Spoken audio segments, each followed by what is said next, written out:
दोस्तों, सर्दियों का दिन था। एक युवक रात के 11 बजे बहुत ही मुसीबत में होता है। कई लोगों से वो मदद मांगता है, लेकिन कोई भी उसको मदद करने के लिए तैयार नहीं होता है। और मदद के लिए फिर वो एक मकान का दरवाज़ा खटखटाता है। फिर अंदर से एक महिला की आवाज़ आती है। वो कहती है, कौन हो? तो बोलता है कि मुझे आपकी मदद की ज़रूरत है, कृपया आप मुझे मदद कर सकते हैं। तो वो कहती है कि नहीं, मेरे पास ऐसा कुछ भी नहीं है कि मैं आपको मदद करूं। आप जो भी हैं आप यहाँ से चले जाइए। वो बोलता है, प्लीज़ कृपया एक बार दरवाज़ा खोलिए, मेरी हालत देखिए, मैं बहुत मुसीबत में हूँ। वो गिड़गिड़ाता है और अंत में वो महिला उसके लिए दरवाज़ा खोल देती है। फिर वह देखती है कि वह वाकई में बहुत बड़ी मुसीबत में है। वो कहती है कि क्या चाहिए? वो कहता है कि एक रात मैं क्या यहाँ गुजार सकता हूँ? महिला कहती है कि हरगिज नहीं, मुझे आपकी ठहराने की कोई व्यवस्था नहीं है।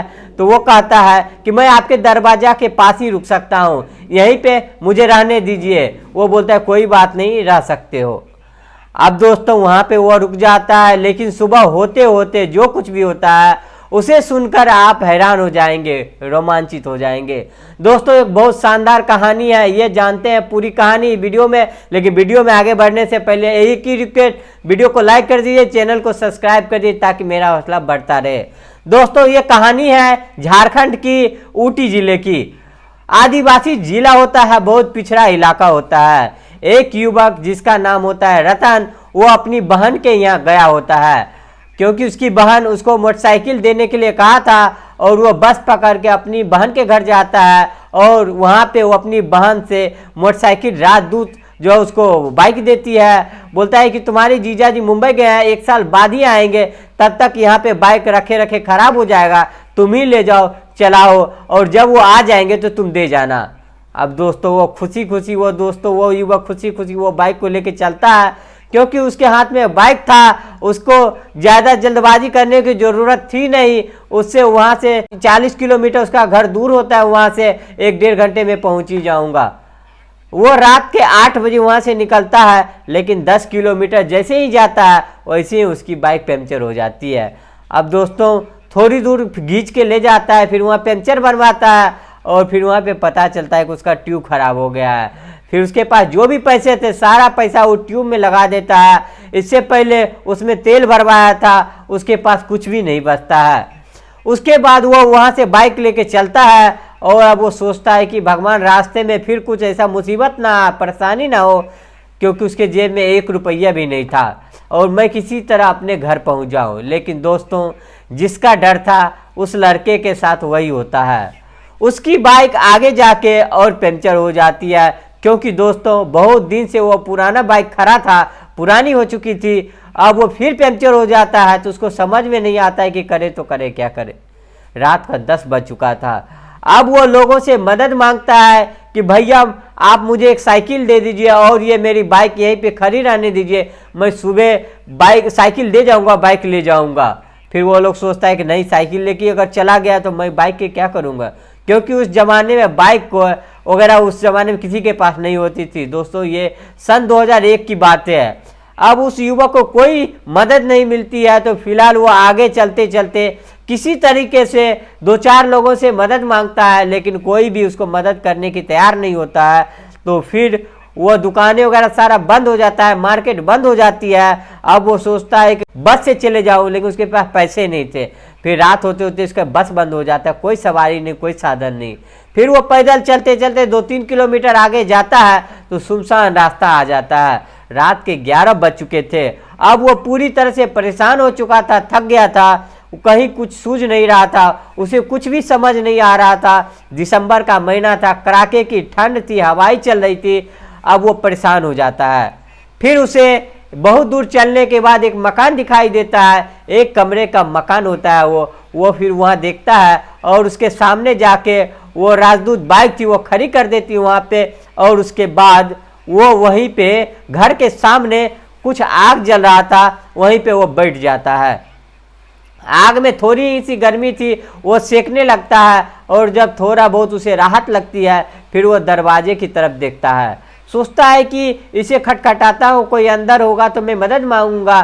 फिर वो डर हो जाता है कि कोई बुरा मान जाएगा, तो फिर यहाँ से भी मुझे यहाँ जाना पड़ेगा। लेकिन दोस्तों वो इतना परेशान होता है कि उसे ठंड लग रही थी, तो बहुत सोच समझ कर वो दरवाजे को नॉक करता है। 2-3 बार नॉक करता है तो अंदर से एक महिला की आवाज़ आती है। वो कहती है कि कौन हो? तो वो बोलता है कि मुझे मदद की ज़रूरत है, क्या आपके घर में कोई है जो मेरा मदद कर सकता है? अंदर से आवाज़ आती है, नहीं मेरे घर में कोई नहीं है, आप जो भी हो, इतनी रात में आई हो, आप चले जाइए, यहाँ पे कोई मदद नहीं मिलेगी। फिर वो कहता है कि मैं बहुत परेशान हूँ, आप मेरी परेशानी समझिए, मैं इतनी रात को कहाँ जाऊँगा, इसीलिए मुझे डर भी लग रहा है। तो वो बोलता है प्लीज़ मेरी मदद कीजिए, मैं बहुत परेशान हूँ, कृपया एक बार दरवाज़ा खोल दीजिए। तो वो कहती है कि आपके साथ और कोई है? बोलता है नहीं मैं अकेला हूँ, अगर कोई मेरे साथ होता तो मुझे मदद की ज़रूरत ही नहीं पड़ती, फिलहाल मैं अकेला हूँ। फिर वो पूछती है नाम क्या है तुम्हारा, नाम बताओ। तो वो नाम बताता है मेरा नाम रतन है। वो चौंक जाती है कि क्या? बोलता है हाँ मेरा नाम रतन है। दोस्तों उसके बाद फिर दरवाज़ा खोलती है, थोड़ी सी देखती है, ये देखने की कोशिश करती है कि वो अकेला है या फिर और कोई है उसके साथ। फिलहाल वो अकेला ही था। फिर वो निकलती है, बोलता है कि क्या कहना चाह रहे हैं बताइए। बोलता है मेरी हालत देखिए, मैं बहुत ठंड से परेशान हूँ। वो पूरी कहानी बताता है कि मैं कैसे चला, कैसे पंक्चर हो गया बाइक, कैसे लोगों ने मेरी मदद नहीं की और फिर मैं कैसे यहाँ तक आया। फिर वो सोचने समझने लगती है। फिर रतन कहता है कि क्या मैं यहाँ रुक सकता हूँ? वो कहती है कि मेरे पास ठहराने के लिए कोई जगह नहीं है, तो कहाँ रुकोगे? तो वो रतन बोलता है मैं यहीं आगे यहीं पे रुक जाऊंगा, मुझे कुछ लकड़ियाँ दे दीजिए, मैं यहाँ रात काट लूँगा। वो बोलता है ठीक है आप बैठ जाओ। अब वो बोरी लेके आती है, कुछ लकड़ियाँ लेके आती है, माचिस देती है और बोलता है आग जला लो और इसी बोरे पे बैठ जाओ। दोस्तों अब वो आग जला लेता है, बोरे पे बैठ जाता है और वो महिला जो है अंदर चली जाती है। अंदर चली जाने के बाद दरवाज़ा बंद कर लेती है और रतन जो है आग जला के रात काटने की कोशिश करता है। लेकिन कुछ ही देर में वो फिर उसके लिए खाना लेके आती है, कहती है कि लो ये कुछ खा लो। वो अब देखता है तो बोलता है क्यों परेशान हो रही है आप मेरे लिए, मैंने तो आपको परेशान कर दिया। वो कहती है परेशानी की क्या बात है, मेरे से ज़्यादा तो तुम परेशान हो। मेरे दरवाजे पे अगर बैठे हो तो खाना खाए हो या ना खाए हो पता नहीं, खाली पेट सर्दी लग जाएगी और तुम भूखे रहोगे तो मुझे भी अंदर नींद नहीं आएगी, जो भी तुम हो। अब दोस्तों रतन की भूख तो लगी हुई थी, वो 4 रोटी बना के और अंडे की भुर्जी बना के ले आई थी। उसके बाद वो वहाँ पे उसके सामने रख देती है और उसे कहता है कि आप भी खाओ। वो बोलता है नहीं मैं तो खा के ही सोई थी, ये तो मैं अभी अभी आपके लिए बनाई हूँ, आप खा लो। अब दोस्तों वो खाता है और उसके बाद खाते खाते दोनों बातें करता है। कहता है कि आगे मार्केट कहाँ पड़ेगा? वो कहती है कि 2-3 किलोमीटर आगे है, लेकिन वहाँ पे आपकी बाइक बनेगी या नहीं बनेगी मुझे ज़्यादा आइडिया नहीं है। फिर वो कहता है कि आपका नाम क्या है? वो मुस्कुरा देती है और कहती है कि अगर मेरा नाम सुनोगे तो हंसने लगोगे। कहते कि ऐसा भी क्या नाम है आपका जो कि मैं हंसने लगूंगा? तो वो कहती है कि मेरा नाम रत्ना है। कहता है कि क्या बात कर रही हैं आप? वाकई में वो हंसने लगता है, कहता है कि हाँ मेरा नाम रत्ना है। तो कहता है कि अजीब सी बात है, मेरा नाम रतन है, आपका नाम रत्ना है। दोनों हंसने लगते हैं और उसके बाद दोस्तों धीरे धीरे खाना खा लेता है वो, और उसके बाद रत्ना अपना बर्तन उठाती है और कमरे के अंदर चली जाती है और रतन जो है वो वहीं पे आग जला के सेकने लगता है बोरे पे बैठ के। लेकिन दोस्तों रत्ना की नींद गायब हो चुकी थी। वो सोच रही थी कि बाहर ही चलूँ, बैठूँ वहाँ पे और उससे बातें करूँ, क्योंकि उसका बिस्तर वैसे भी ठंडा हो चुका था। लेकिन दोस्तों फिर वो सोचती है कि क्या अजनबी से बात करूँ, लेकिन दोस्तों उसे नींद आ नहीं रही थी और रात के 2 बज जाता है। फिर वो देखती है कि मैं देखूं क्या वो सो रहा है या फिर जग रहा है या फिर चला गया। वो दरवाज़ा खोलती है तो देखती है कि वो बूंदाबांदी वहाँ पे हो रही थी और आग बुझ चुकी होती है और वो वहाँ से गायब है। वो देखती है कुछ दिखाई भी नहीं दे रहा था। फिर वो कहती है कि चले गए क्या? तभी रतन जो है वो उसके दरवाजे के बगल में खड़ा था, वो वही बोरी ओढ़ के अपने आप को बचाने की कोशिश कर रहा था। वो कहता है कि नहीं मैं यहीं पे खड़ा हूँ। दोस्तों उसके तरह देखती है वो और आधा भीग चुका था। वो बोलता है कि क्या आप तो भीग गए, कब से बारिश हो रही है? जो बोले कि जब आप अंदर गए तभी बारिश शुरू हो गई। तो वो बोला कि तुम बताए क्यों नहीं, अगर आपने दरवाज़ा खटखटाया होता। तो बोला क्या मैं आपको परेशान करता, मैंने सोचा कि इतना परेशान तो मैं आपको कर दिया, अब कितना परेशान करूँ आपको। वो बोलता है कोई बात नहीं, आप अंदर आ जाओ। अब दोस्तों रतन अंदर चला जाता है, रत्ना उसको एक सूती कपड़ा देता है, अपना सर वगैरह पूछता है। और अब रतन अब जहाँ भी जाता है तो अपना नाइट पॉइंट लेके जाता था, तो वो अब राजपूत के दिक्कत में वो अपना कपड़ा रखा हुआ था वो लेके आता है और उसके बाद अपना कपड़े वगैरह बदलता है। अब वो ठंड से पूरी तरह कांप रहा था, बड़ी जोर से ठंड लग रही थी। रत्ना उसको देखती है, बोलता है क्या करूँ अब। बोलता है देखो एक काम कर, तुम इस बिस्तर पे सो जाओ। दोस्तों उसके वो चारपाई पे उसको सुला देती है और उसके बाद वो रजाई ओढ़ लेता है। जब रजाई ओढ़ लेता है उसके बाद वो उसी चारपाई पे बैठ जाती है और कुछ दिखाई नहीं दे रहा था, कुछ भी एकदम अंधेरा था। उससे वो बातें करने लगती है, कहती है कि अभी भी ठंड लग रही है क्या। रतन कहता है कि हाँ अभी भी लग रही है। कहती है कि मुझे भी लग रही है। दोस्तों अब रत्ना उसी रजाई के अंदर पैर डाल देती है और उसके बाद धीरे धीरे वो भी उसी के बराबर में लेट जाती है। अब उसके बाद दोनों एक दूसरे से बातें करने लगती है। रतन पूछता है कि क्या तुम यहाँ पे अकेली रहती हो, तो वो कहता है कि हाँ मैं अकेली रहती हूँ।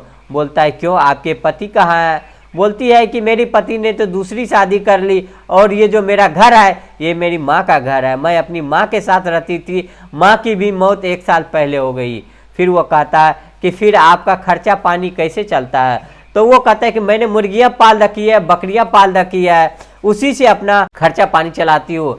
वो आदिवासी इलाका होता है, बहुत पिछड़ा इलाका होता है, ज़्यादातर लोग इसी तरह गुजारा करते थे। और रत्ना कहती है कि मैं यही सब पाल रखी हूँ और इसी से मेरा गुजारा हो जाता है। फिर वह पूछती है कि आपकी शादी हुई है क्या। रतन बोलता है नहीं मेरी शादी नहीं हुई है। दोस्तों आप बातें करते करते दोनों एक दूसरे में खो जाता है और दोनों के बीच रिश्ता बन जाता है। सुबह जब 5 बजता है तो उसके मुर्गियों ने आवाज़ देना शुरू किया। रत्ना कहती है कि लगता है सुबह हो गया है, अब आपको जाना होगा। फिर दोस्तों वो बिस्तर से उठता है और उसके बाद बोलता है कि ठीक है मैं जा रहा हूँ, लेकिन मेरे पास पैसे नहीं है, मुझे क्या 50 रुपये दे सकते हैं, मैं आपको लौटा दूंगा। वो कहती है कि जब इतना कुछ हो ही गया तो 50 रुपया में क्या है। उसे 50 रुपया देती है और उसके बाद वो जाने लगता है। तो रत्ना कहती है कि क्या तुम फिर आओगे। तो वो बोलता है अगर आप चाहोगे तो मैं फिर आऊँगा। तो वो बोलती है कि मैं तो चाहता हूँ कि तुम जाओ ही मत। तो बोलता है क्या बात करते हैं आप, अगर ऐसी बात है तो मैं रुक जाता हूँ। लेकिन बोलता है ठीक है मैं जा रहा हूँ क्योंकि मेरे पास कपड़े वगैरह नहीं है, लेकिन मैं शाम को फिर आऊँगा। दोस्तों अब अंधेरा ही था, 5 साढ़े 5 बजे वो वहाँ से निकल जाता है। और उसके बाद जब शाम होती है तो रत्ना उसका इंतजार करती है, लेकिन रतन नहीं आता है। फिर वह अगले दिन इंतजार करती है शाम का। फिर जो रतन जो है अपनी बाइक से वहाँ पे आता है और उसे देखते ही रत्ना खुश हो जाती है। दोनों एक दूसरे को देख कर खुश हो जाती है, एक दूसरे के गले से लिपट जाती है और उसके बाद कहती है कि मैं आपका बेसब्री से कल से ही इंतज़ार कर रही थी। वो कहता है कि मैं भी आना चाह रहा था, लेकिन थोड़ा बहुत इस बाइक में काम था और मैं सोच रहा था कि मैं जाऊं तो थोड़ा अच्छे तरीके से जाऊं। दोस्तों उसके लिए फिर बहुत सारा सामान लाया था और फिर वह रात वहीं पे गुजारता है। और फिर इस तरह से उन दोनों का जो सिलसिला था वो चलता रहा और फिर 2001 में ये शुरू हुआ ये सिलसिला और ये 2002 में दोनों शादी कर लेता है। दोस्तों ये बहुत छोटी सी बात थी, लेकिन मुझे लगा कि ये कहानी आपको सुनानी चाहिए। तो दोस्तों ये रही कहानी, आपको कैसी लगी कहानी कमेंट करके ज़रूर बताइएगा। और ज़रा भी अच्छा लगा तो वीडियो को लाइक कर दीजिएगा, चैनल को सब्सक्राइब कर लीजिएगा। फिर मिलेंगे एक और वीडियो में, तब तक के लिए जय हिंद जय भारत।